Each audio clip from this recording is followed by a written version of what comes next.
Namaste and good afternoon, everyone. Thank you all for joining us today and welcome to the Coffee Chat series promoting U.S.-Nepal business collaboration. On behalf of the U.S. Embassy and together with our partner AmCham Nepal, we are delighted to bring together business leaders, entrepreneurs, and members of Nepal's professional community for this conversation. The idea behind the Coffee Chat series is really simple. It's meaningful partnerships begin with meaningful conversations. And so through these conversations, we want to highlight that American and Nepali companies and business leaders are not only contributors to economic growth, they are partners in building opportunity, developing talent, and supporting a more prosperous future. And so today's guest reflects that spirit exceptionally well. He is Sanjeev Pant. He is the Senior Vice President and Chief Innovation Officer at Driven Tech, Inc., a US-based company. He has built a career at the intersection of technology, entrepreneurship, and global business leadership. His work, it spans building companies, advancing digital transformation, and helping organizations move from ideas into scalable impact. At the same time, he has remained deeply engaged in creating opportunities that connect Nepali talent with global markets and emerging technologies. His journey really offers an important perspective for this series, not only because of what he has accomplished in the United States, but because of what his experience suggests about the future of collaboration between the United States and Nepal.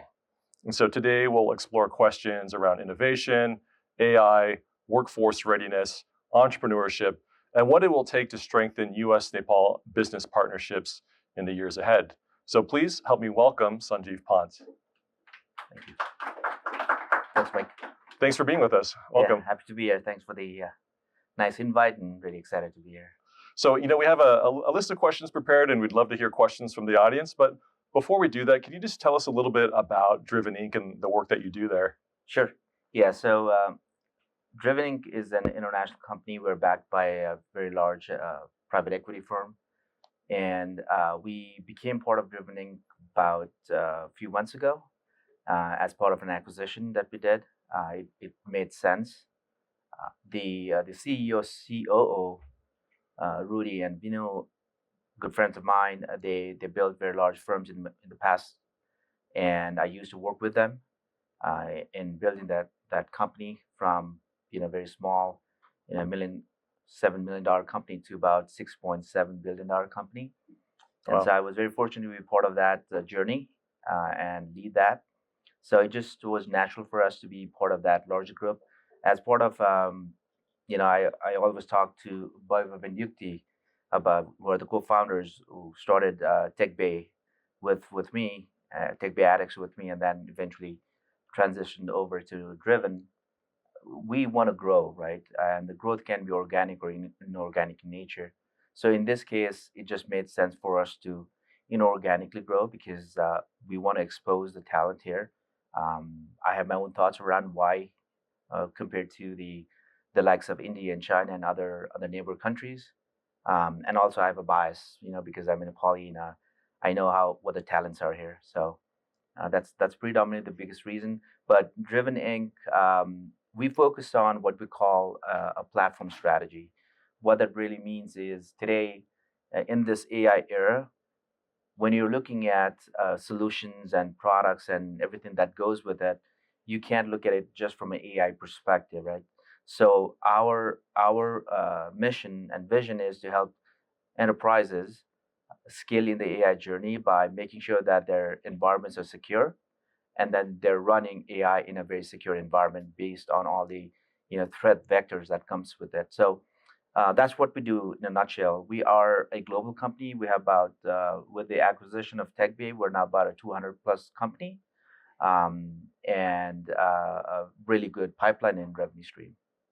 Great, and just take us back a little bit. So, successful, accomplished entrepreneur in the United States, expanding, creating connections here in Nepal. How did your story begin? Did you study in the United States? Where's that connection? Yeah, like many Nepalese back in the 90s, right?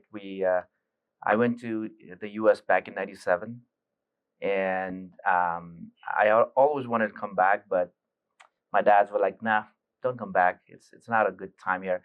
And I was in the computer science space, like, and so it just naturally built where I went over there as a student, went through the rigors of college, paying the bills, sometimes not having enough money to go to Burger King, went Yeah. through the same rigors as any Nepali did, learned my lessons the hard way, experienced the culture there, and so yeah, that's how it all started. I finished my undergrad in fairly quick relative time, but Mhm. then I started to do my master's and then also work. So it just kind of naturally happened. And then something inspired you to come back here to Nepal as well. Yes, Yeah. I always wanted to come back in one shape or form.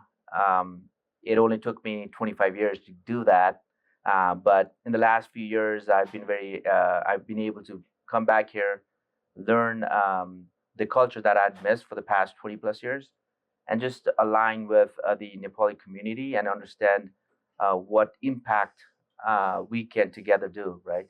It's not so much about me; it's about us. Yeah. So just coming back in and having great folks like Bhairav and Yukti to be part of this group and be able to align with them and build something that is meaningful for all of us. Great. And I see them in the audience right there. They were just having some samosas right now, Right. chowing down over there. And it's great to hear because it's kind of a similar narrative we're seeing right now. A lot of Nepalis coming back to Nepal, coming back to Kathmandu to see how they can develop business ties between the U.S. and Nepal. So many diaspora groups Right. that are active here right now. So just really great to see. And so with your experience in the United States, you've worked in the U.S., you've worked extensively across international markets. So just reflecting, looking back on that journey, what were some of the lessons that you got from being in that U.S. innovation ecosystem that can be applied here to help Nepali entrepreneurs? Yeah, that's a great question.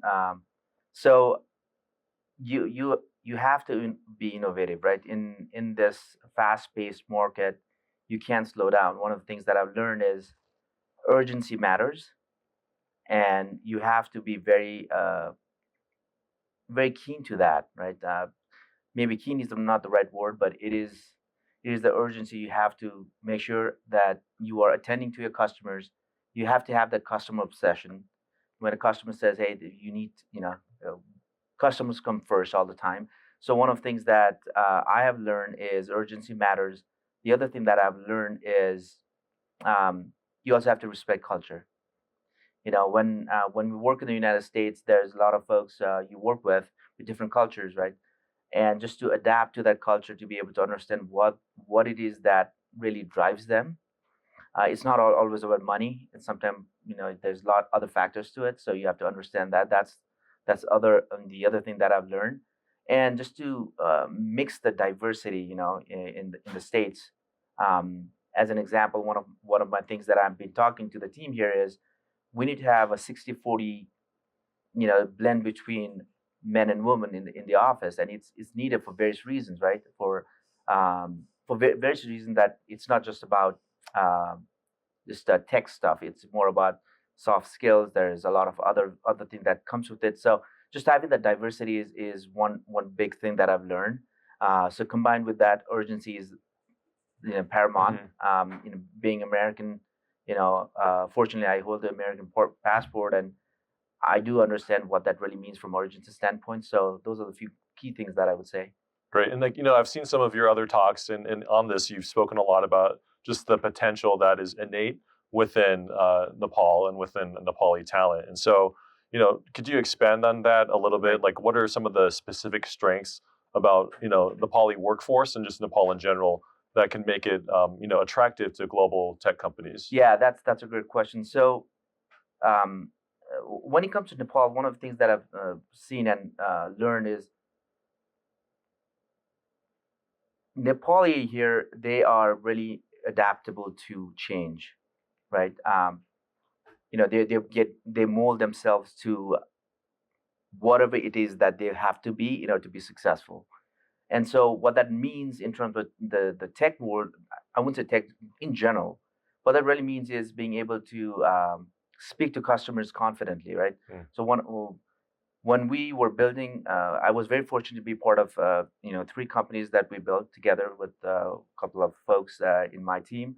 And so the last 3 companies were all based out of India, right, as the offshore team, and it was in South India, and it was very challenging because they were very very smart, but they could not communicate. So there was a lot of things that we had to do, to make sure that there was folks in front to be able to get in front of the customer and be able to talk in a more narrative way, Mhm. right? So here, what I've found is we have few very very cool and also very confidential projects going on with our customers, and I'm very proud that our leads, our tech leads, have been able to communicate directly with the customer. We don't have to get in front of them, So Mhm. what that really tells me is that our talent here is very moldable. You just have to show them the way, and they'll adapt to that. So it's very moldable. It's very adaptable. They're very resilient from that aspects, right?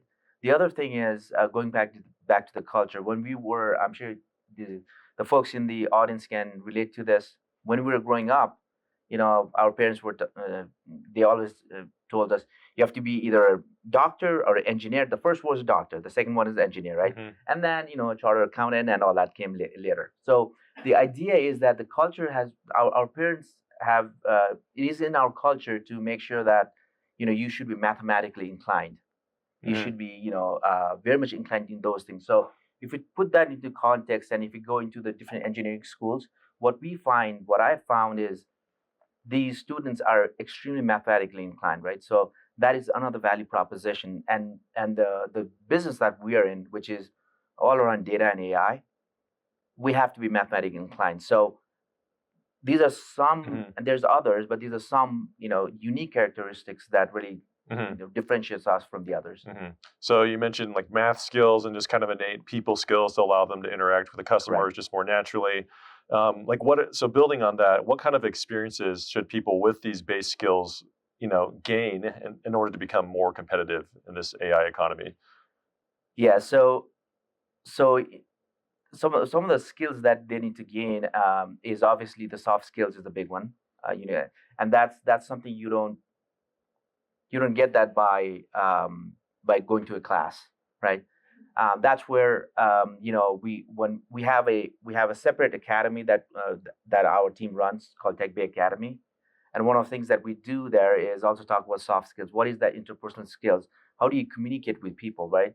One of the things that I've talked to our team is you have your customers in Northeast, you have your customers in the West region, and you know better than anyone the thought process of how people in the Northeast think, like the New Yorkers and Bostonians think, is very different than what the Southerns and the Midwestern think, right? Yeah. As a very simple example, if you jump on a call on a Monday morning with a Northeastern customer, they'll be like, "Hey, what did you get done last week? What are we going to get done?" Nothing in between, right? But if you jump on a call with a Southern customer or a customer in the Midwest, they're like, "How was the weekend? Yeah. Did Yeah. you golf or not?" Right? So it just you have to learn those skills, and that's why we have the academy that allows our team to learn the soft skills plus the other things around it. Yeah, absolutely. So like I grew up in California, so a very, we're competitive, but just I think we present in a much more relaxed, slower way, Right. especially compared to say our friends on the East Coast. I said East Coast friend in the audience back there. But then I went to grad school in New York City, and so just got the complete reverse of Reverse that of it. attitude, where just as competitive, but you're so it's there's no apologies on how you Right. present Right. that as well. Yep. So completely get you there. And so as we as your company has driven in Tech Bay, the clients or your team tries to adapt to these different regions, I would say. And meanwhile, artificial intelligence is transforming your customers and how they interact with technology as Right. well. Like, how does this all come together? Like for Nepal, like how does where does Nepal see an advantage, in entering this AI market, Yeah. and how do they become competitive amidst all of these different shifts happening to the customers and to the employees in all these companies? Yeah, that's a great question. Um, I'll tell you, my vision, right? Yeah. Where I want to seek. I've been doing data and AI for 25 years. So, it used to be called machine learning back in those days, right? So it's been around for a while. My first boss, her name is Lynn Baldwin. She she did a PhD in artificial intelligence back in 1977. That's Wow. when I was Yeah. born, right? So just it shows that it's been around for a while. So when you're looking at how this all comes together, um, in terms of the whole the idea of artificial intelligence, we the way we look at it, the way I look at it is, um, you have to understand what is the basics, right? What is the customer asking for? What is that outcome that they're looking for? And so when we are looking at artificial intelligence and bringing all that together to create a platform for our customers, we look at the basics. If you go to a computer science class today versus 15 years or 20 years ago, they are still teaching operating system, right? Mhm. Meaning what that really means is that the patterns haven't changed. And it'll never change. What had changed is the toolings around it and how people are adapting to those tooling, right? It's all about adaptability. Mhm. Like the way Mike is looking at mobile phone today versus how Mike was looking at mobile phone 15 years ago is completely different, Mhm. right? Because what has changed is the experience has changed, right? It's the same thing for the AI engagement as well. So when we are working with customers, when we are bringing our engineers together, we're looking at it from a business outcome standpoint. We're looking at what is this truly impacting our customer, right? We're not here for saying, oh, we build this cool stuff and we don't know. So I call it a three-legged stool. You have strategy at the very top, you have engineering, and then you have the adaptability, the experience, right? Mhm. So those three, what we call customer experience, those three kind of combine. That is how we look at every project, every solution, every platform we build for our customers. Mhm. Mhm. And so I know, with Drivening Tech Bay, a lot of AI and tech companies here in Nepal, a lot of the teams here are providing the kind of the back end service, I guess to put it simply, Mhm. for the U.S. based Right. parent company, right? And so is that a fair Yes. assessment to say? Yeah. Yes and no. Yeah. Okay. Yes Yeah. and Can you no. expand on that? Yeah. So our approach is, we have to be at the forefront, and the biggest reason behind it is that every time you talk, when you talk to your customers about a data, right? When you talk to our customers about data and AI, it's not a tech conversation anymore. It's a business conversation, right? Mhm. We talk to the CXOs. We don't just talk to the CTOs and the CIOs. We have to talk to the CXOs. One of the biggest challenges that we are running into, like last year in 2025, um, out of all the POCs, proof of concepts that were done across the board with the different likes of Amazon Web Services, Google GCP, Azure, Microsoft Azure, and all the big OEMs, the big corporate product companies,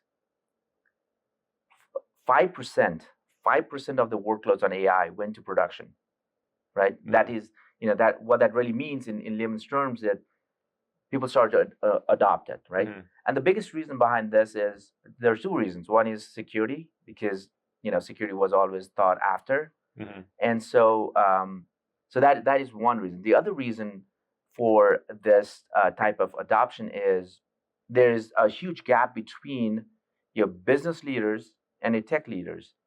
Now, what that means in ground terms is, me as a CIO, I come into an organization, I get very excited, I want to make an impact, and I say to my team, hey, build me an AI solution, right? And the team goes, okay, let me Mhm. talk to the business, right? Business goes, I have no idea what to do, how to do it, right? Uh-huh. So they build something, and there's a huge disconnect between business. So it never sees the day of life because of the fact there's a huge gap. So what we try to do is we try to take a look at from not a bottom up but a top down approach, meaning that we want to understand how is this going to make an impact, right? Mhm. Why are you doing this, Mr. Customer? So that is why we can't stay in the background. We have to be in the foreground. Our engineering leaders within our organization are in the foreground. They are creating solutions for our customers that are truly having an impact, right? Saving costs, right? Creating new lines of business, right? So we are impacting and we are coming. So I believe that at some point we will be moving upfront. Now, I don't think that I answered your question of my vision. My vision for AI journey, if I were to take a look at it from, if you say in 2036, I want to see Nepal being the boutique shop for AI. Now, let me elaborate on that a little bit, right? So Bhutan is the boutique shop for tourism, right? Um, my vision is to create boutique shop for AI for Nepal because you can't compete with the likes of India and China.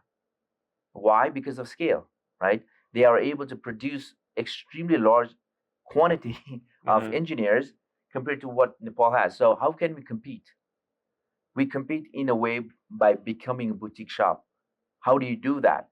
You do that by creating AI innovation hubs, right? And that's what we're trying to do. You target specific verticals, specific domains, expertise, and you exploit that. Not with 30, 40,000 people, but with a few thousand people, right? And that's how I see Nepal becoming. And so building on that, what are some of the verticals that Nepal has potential in? Yeah, competing against India, for example. Yeah, so Nepal's vertical is going to be, you could create Nepal's vertical in terms of innovation hub.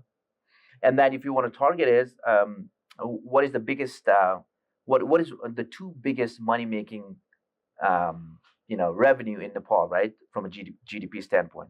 It is tourism and it is financial services. Why? Because of all the remittance that comes in, right? So we should, and we've been talking with different banks in the last few days that I've been here. We should create that innovation hub for our banking sector. We should be creating that innovation hub for tourism, right? By creating, using AI to create a better experience for them, end to end, a frictionless experience. Great, you mentioned tourism. We actually at the embassy just had our Ascent Summit, which is like an adventure tourism focused summit at the end of May. Right. We had our Undersecretary for Public Diplomacy, Sarah Rogers, come out. So basically she leads all of the activities we do, determines the budgets globally for all embassies on these kinds of public engagement programs. And we felt like with the Ascent Summit, Nepal's niche is tourism, adventure tourism, Everest, right? So we built this campaign around Everest and brought in all of these major athletes and outdoor trekking company brands like the North Face, for example, really just to leverage Nepal's hold on the market and just see if we can build connections between American businesses in that space and Nepali businesses in that space. And then from AI, and you apply AI on top of it, and you could use things like, extended reality, virtual reality, all that, right? So to create that experience, because think about it, right? A 15-year-old kid in, let's say, in Nebraska, right? Omaha, Nebraska, his hope might be to go into Mount Everest, right? He summit Mount Everest. But if he can, experience what that experience is, that would motivate him even more, right? So those are some of the things that I think we could definitely do. We should share that with our charge d'affaires, Scott Urbaum, because he grew up in Nebraska, I think, and so maybe I lived in Omaha, Nebraska for 16 years. Okay. We can pitch that to him. And we're trying to do an Ascent Summit next year, also, just around the idea of tech, as you mentioned. So maybe like how do you incorporate like augmented reality into experiences for tourists to promote tourism here in Nepal? So I did a big augmented reality project for a very large golf company in the U.S. Fill in the blanks. So deviating a little bit, like what's holding AR back right now? Do you think, or is it not being held back? Augmented reality? Yeah. That's a great question. Because I want to use it, right? Everybody wants to, but so the biggest challenge right now is data, right? Data is. We think that the whole data is easy to gather and all that. It's not, right? Um, Similar to how you have these AI hallucinations because you don't have enough data or Mm. it wasn't correctly tested. Um, I see the same issue from an augmented reality standpoint. I did a one of the projects that I was working with was with NHL, and the chief revenue officer at NHL, he said, "I want to create diversity." Hmm. That was exactly what he said, and he wanted to use augmented reality, extended reality, to create that experience. The biggest challenge there is obviously how do you amass that data into one spot and you are able to create some semblance out of it. So that is one. The second issue could be, and I'm not sure, is going to be around the gadgets itself Hmm. Hmm. to be um, make it more accessible for the gadgets, make it Hmm. more cost effective for the gadgets. Hmm. So perhaps that's the point of like these meta glasses, for example. We're people are wearing that. That's gathering the data that'll eventually be used to help perfect these augmented realities. 100%. Yeah. Yes. Okay. And so we're talking about all this innovation and trying to get investment into Nepal to build these innovation hubs.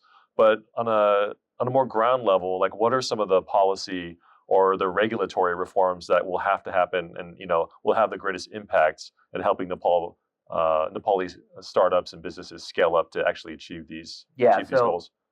yeah, that's a great question. So I believe there's three things that I would love to see change. Uh, I'm very excited about the political stability now with the new government, and I hope that it still continues. But there's three things that I would love to see change. The first one is policy stability. We have political stability, but policy stability is lacking. Um, Both my brother and his wife both are in international banking companies, and they always say our Nepal's books when it comes to policies is one of the biggest one. They have never seen such a big policy book, but the execution of those policies is horrendous, right?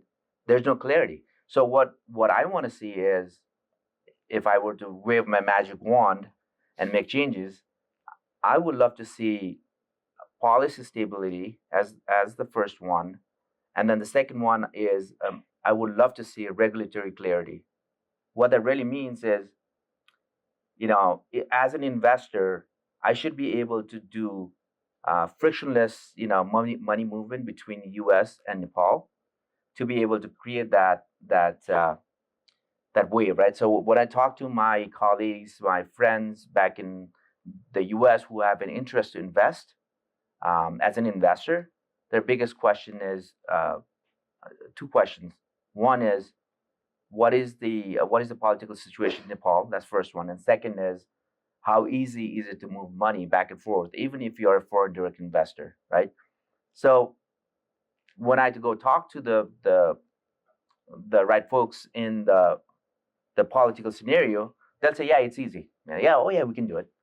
But then when you look at when it's actually being executed, and they're like, oh, maybe not, that would work. So there's no clarity. That's what we need to understand is, and there's a saying, um, capital is coward, right? Capital meaning money is Hmm. coward. It flees uncertainty, right? Hmm. So put that into context. And for Nepal to grow from to from 1 billion GDP to 30 billions in GDP, you have to eliminate these uncertainties. This is one of the biggest reasons why India became India, right? In the cloud era, right? They just boomed, right? And what they did was they created that clarity for international companies to do easy business with them, and vice versa, right? So I know I'm saying things that are easily said, and I know it could be very hard for various reasons, but those are two things: policy stability and regulatory clarity Hmm. are the two big things. And the third thing is all around IPs, intellect property. You know how stingent it is in the U.S. It's not easy here, right? Your ideas could be easily taken, and then build something from it with no clarity on what that IP is. So those are the three things I would say. Mm-hmm. And behind you is the American Chamber of Commerce banner. How is AmCham Nepal, helping, work with the government of Nepal on these regulatory issues, and also just how is it helping, businesses, create partnerships with other American companies at the Right. same time? So, yeah, that's a great question. For about a year or so, I was pondering on the idea of what it is that AmCham is really helping us, right? Um, to be honest with you, I was a little skeptic about it. Not anymore. And the reason behind this is I have found AmCham represents trust, right? Trust between the international companies and us. And the biggest thing it has done for us is creating that bridge of trust, right?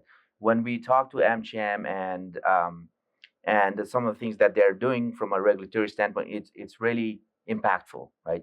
There's a bunch of things that things like the regulatory clarities, those things they are helping. They are trying their best. They want to do the right thing. They want to expand the reaches of international investors, particularly from the U.S., to expand in Nepal and vice versa. I asked Amir to come to the office. We had an idea, Bhavev and I, we had an idea to, really use AmCham as a bridge of trust and go talk to AmCham Singapore. And so what we said, um, all right, we want to focus on financial services. We want to win one logo, right, in Malaysia or Singapore, as an example, right? Yeah. And so we talked to Amir about this. He immediately got us in touch with AmCham Singapore, and he talked about some of the ideas. So that is what AmCham is really doing, at least for us, right? For our team, you have to use AmCham for its strength, and you have to know how to use them. And if you can use them, you can have the same type of impact like Amir, gave us in the last few days, where we are now thinking about how we can leverage AmCham, Nepal, to talk to AmCham Singapore and have that bridge of trust between the two and really expand our reach, just not in Nepal, but also in the Southeast Asia as well. Great. I've worked a lot in this region, South and Central Asia, Middle East, Asia Pacific. Also, I'd have to say this is a pretty active AmCham here in Nepal, and just Right. I think we've been lucky that with the embassies had such a great relationship with all the AmCham members, and it's not just like a quarterly thing; it's weekly almost. And Right. the fact that our team at the embassy, we do a lot of grant programs and different projects to do like startup accelerators, and the fact that AmCham members are happy to be a part of it and host us at these places and lend their time and expertise to help train up young entrepreneurs. I think it's fantastic, and Right. the fact that you're reaching out and trying to create regional connections is even better, Yeah. right? And I don't want to give Amir a big head now, but the most important thing is being available, right? Yeah, yeah. And so when you make a call and he's like, "Yeah, I'll be there tomorrow," right? That shows you care about the Nepal, the companies within the AmCham portfolio, and helping them and get them to the promised land that they're thinking about. Yeah, So- yeah. And so we're talking about AmCham, American companies. Like, what more can American companies be doing to help Nepali businesses beyond just investment? Like, what kind of skills can they be offering, to help develop Nepali businesses? Yeah. So American companies, they show standards, right? They show commitments. They show discipline. They show how you can grow from $1 million company to $1 billion company and anything in between, right? They show that if you dream and if you work at it, you will get there, right? So beyond just um, the aptitude that is needed to get there, what American companies show is the attitude. What that really means is the soft skills, the culture, the idea of becoming customer obsessed. Um, Work hard, play harder. You know, Hmm. so these are things I think our culture really needs, because are the Nepali people effective? Absolutely. Are they hardworking? 100%. Are they disciplined? Maybe. You know, um, because, and I don't mean to say this in a bad way. Discipline is coming and doing this over and over and over again, having that obsession to be successful. Maybe, right? So those are things I think, American Hmm. culture, right? The company's culture, what we teach within our organization really can help and reflect. That's interesting. In psychology, there's this idea called like the theory of association, Mhm. meaning that you are kind of the average of the five people you spend the most time with. So Right. yeah, if I'm hanging out with a bunch of entrepreneurs, and investment bankers, whatever, like I'm more likely to take on their traits and follow in their path of success. 100%. So that can apply at a national level as well, or at a business level as well with Right. these companies too, No, right? 100%. Yep. And then so like beyond AmCham, I think like diaspora play a huge role. Also, Nepali diaspora groups can play a significant role in training up Nepali businesses. What are your Right. thoughts on the diaspora efforts Yeah. here? So I haven't. I'll be honest. I haven't really been part of that. That's where, Uh huh. I know a few folks who have been. I've been invited to some of these, but I've been so like laser focused on what we can do as a company. It's been um, I don't have. I think the idea is amazing. I think it is a organically built, Yeah. practice that needs to be understood and also preached by others. It's like a Facebook. Let's call it. It's like the Facebook concept where you socialize this, and it's you socialize this to one person, and that and the other person gets it. So I have seen within the LinkedIn community that it's becoming more and more prevalent. But I, as an individual, have not Mhm. really been part of that. Hmm. Yeah, with the State Department, we've definitely helped support a lot of diaspora groups in the private sector, try to create linkages. For example, like in Bangladesh, we worked with a Bangladeshi American who had worked for Microsoft to create kind of like this platform for people to donate to different NGOs across Bangladesh. And I think there's a lot of interest within the State Department now, also just to help on the more on this business side to help Nepali diaspora groups Mhm. reach out to businesses here and create more linkages and and help invest when it makes sense to Right. to invest in these companies.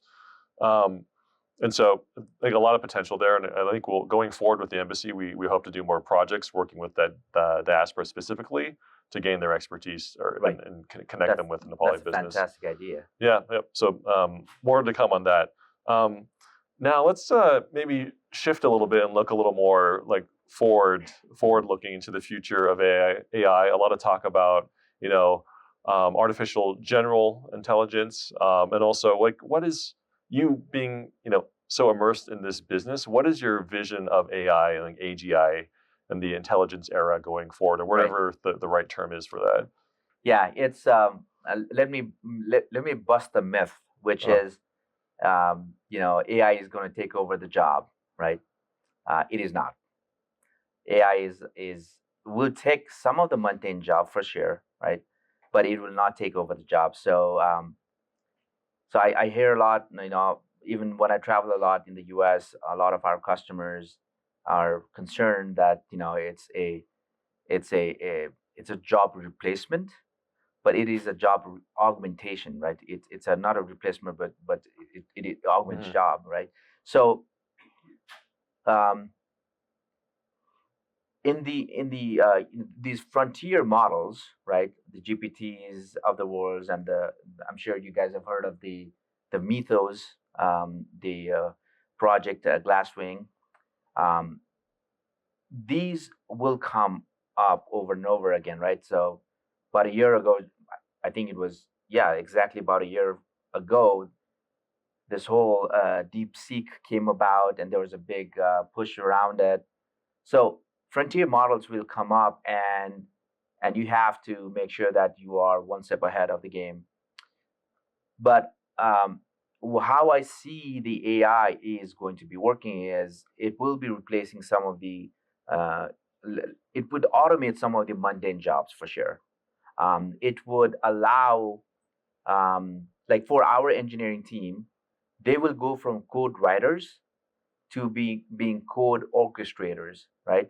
So what that really means is it's really good for the Nepali community, particularly in the tech business, because this is where our teams can shine. They can go from just writing code to being architects and orchestrators, helping customers not only not understand the how, but the why and the what, right? They can focus on that. So the near future, I see a lot of these code writers being converted to orchestrators. They'll be able to understand the architecture better. They'll be able to do things that they could not do a few years ago in few days, right? So that's how I see the transition of software engineering to be software architects. Um, from a global market, one of the things that I see is um, there will be a shift. There will be a shift. It has started to shift, particularly in the like we have a lot of financial services customers um, in the hedge fund business, right? So we have been very blessed to be really we have a really core team that does a really good job with the sales process. So we have very good hedge fund customers in the New York area, and they have started to shift in this pattern of leveraging more and more of AI to better their business, right? To save money, all that. So I will continue to see this. The one big challenge that I see in the future is not data centers. A lot of people talk about data centers. What I see is that they will be um, some concerns around architecture itself, right? People are moving so fast. The at a company, a board will say, "Go get an AI project done," right? We want to be at the forefront of AI. We don't want to be behind it. We don't want our competition to take over. So the board pushes the CIOs, the chief information officers, and they push downstream. So what I see is that as part of that push downstream, there will be a lot of architecture gaps, right? The core things. And so one of the things that I see in the future is a very big need for making sure that this architecture is scalable, sustainable, and above all secure. And so I'll ask one final question, and then we can turn it over to the audience, and maybe if they have some questions in mind. We talk about looking into the future, AGI, looking ahead 10 years, but focusing on Nepal specifically. Like, what would a successful technology-driven Nepal look like, and what are the immediate steps? Kind of to recap, what steps are needed to reach that? Yeah. So in 2036, what I envision Nepal from a let's call it a big rock, right? If we were to take that big rock, um, would be a boutique shop for AI in the global market, right? In order to get there, what we need to do is we need to do a few things. Obviously, from a regulatory standpoint, we need to have a cross-border, frictionless cross-border payments. That's number one. Better policy stability, better regulatory clarity, more stringent on IPs, and then from an engineering standpoint, we need to groom our engineering, the new generation of engineering folks to not think about engineering from a coding standpoint, but to think about engineering from an orchestration standpoint, right? To be able to think as a business analyst, look at the overarching issues around what it is that we're trying to build, and then ask the questions that are needed to make sure that what you are trying to build is sufficiently answered in the journey of that build out process. Great. Well, Sanjeev, thank you so much for your time and your insights and expertise on this conversation, this really important conversation on the future of AI technology innovation and how it applies to the U.S.-Nepal relationship. Thank you so much for your time and for joining us. Thanks, Mike. Really appreciate it. Glad to be here. Thanks, team. Thank you very much. And and see you on the next Coffee Chat series.